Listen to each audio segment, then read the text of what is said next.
Haazinu, Deuteronomy 32:1. Give ear, O heavens, let me speak. Let the earth hear the words I utter.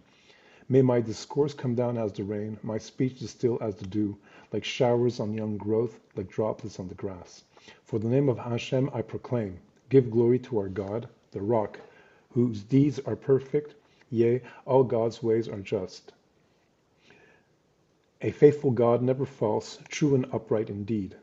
Unworthy children, that crooked, perverse generation, their baseness has played God false. Do you thus requite Hashem, O dull and witless people? Is not this Father who created you, fashioned you, and made you endure? Second Aliyah. Remember the days of old, consider the years of ages past. Ask your parent, who will inform you, your elders, who will tell you. When the Most High gave nations their homes and set the divisions of humanity, God fixed the boundaries of peoples in relation to Israel's numbers. For God's portion is this people, Jacob, God's own allotment. God found them in a desert region, in an empty, howling waste. God engirded them, watched over them, guarded them as the pupil of God's eye. Like an eagle who rouses its nestlings, gliding down to its young, so did God spread wings and take them, bear them along on pinions. God alone did guide them, no alien God alongside. Third Aliyah. God set them atop the highlands to feast on the yield of the earth, nursing them with honey from the crag and oil from the flinty rock, curd of kine and milk of flocks with the best of lambs, and rams of Bashan and he-goats, with the very finest wheat, and foaming grape blood was your drink. So Yeshurun grew fat and kicked. You grew fat and gross and coarse. They forsook the God who made them and spurned the rock of their support.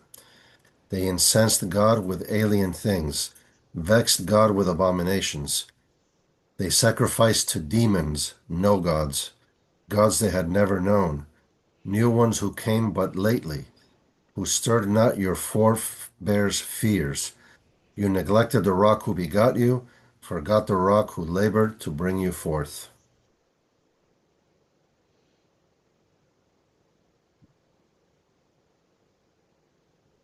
Fourth Aliyah. Hashem saw and was vexed and spurned these sons and daughters. God said, I will hide my countenance from them and see how they fare in the end, for they are a treacherous breed, children with no loyalty in them. They incensed me with no gods, vexed me with their futilities. I'll incense them with a no folk, vex them with a nation of fools. For a fire has flared in my wrath and burned to the bottom of Sheol, has consumed the earth and its increase, eaten down to the base of the hills. I will sweep misfortunes on them, use up my arrows on them, wasting famine, ravaging plague, deadly pestilence, and fanged beasts will I let loose against them, with venomous creepers in dust. The sword shall deal death without, as shall the terror within.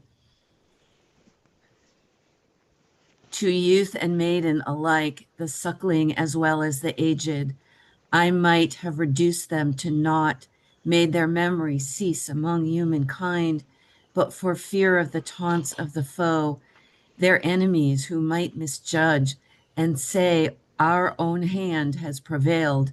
None of this was wrought by Hashem, for they are a folk void of sense, lacking in all discernment.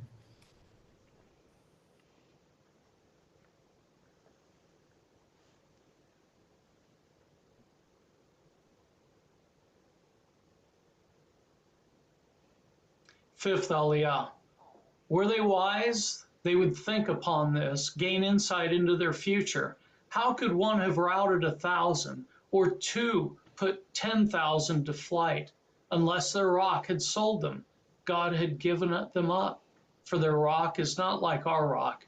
In our enemy's own estimation, the vine for them is from Sodom, from the vineyards of Gomorrah. The grapes for them are poison. A bitter growth their clusters, their wine is the venom of asps, the pitiless poison of vipers. Lo, I have it all put away, sealed up in my storehouses, to be my vengeance and recompense at the time that their foot falters.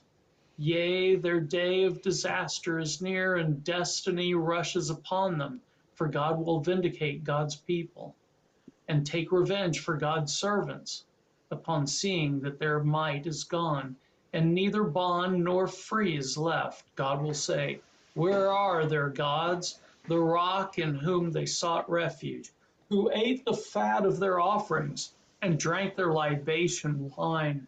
Let them rise up to your help, and let them be a shield unto you.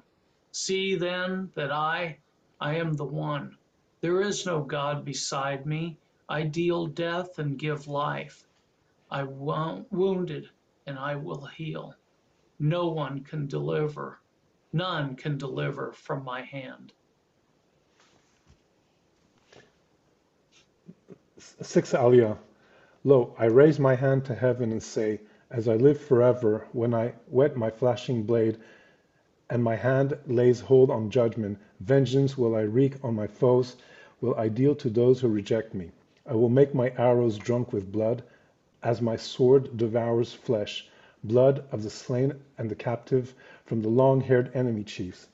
O nations, acclaim God's people, for he'll avenge the blood of his servants, wreak vengeance on his foes, and cleanse his people's land.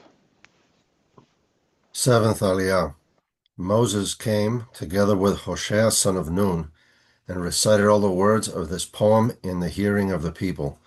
And when Moses finished reciting all these words to all Israel, he said to them, take to heart all the words with which I have warned you this day, and join them upon your children, that they may observe faithfully all the terms of this teaching. For this is not a trifling thing for you, it is your very life. Through it you shall long endure on the land that you are to possess upon crossing the Jordan. That very day Hashem spoke to Moses, ascend these heights of Abarim to Mount Nebo, which is in the land of Moab facing Jericho, and view the land of Canaan, which I am giving the Israelites as their holding. You shall die on the mountain that you are about to ascend, and shall be gathered to your kin, as your brother Aaron died on Mount Hor and was gathered to his kin. For you broke faith with me from among the Israelite people at the waters of Meribah Kadesh in the wilderness of Zin, by failing to uphold my sanctity among the Israelite people.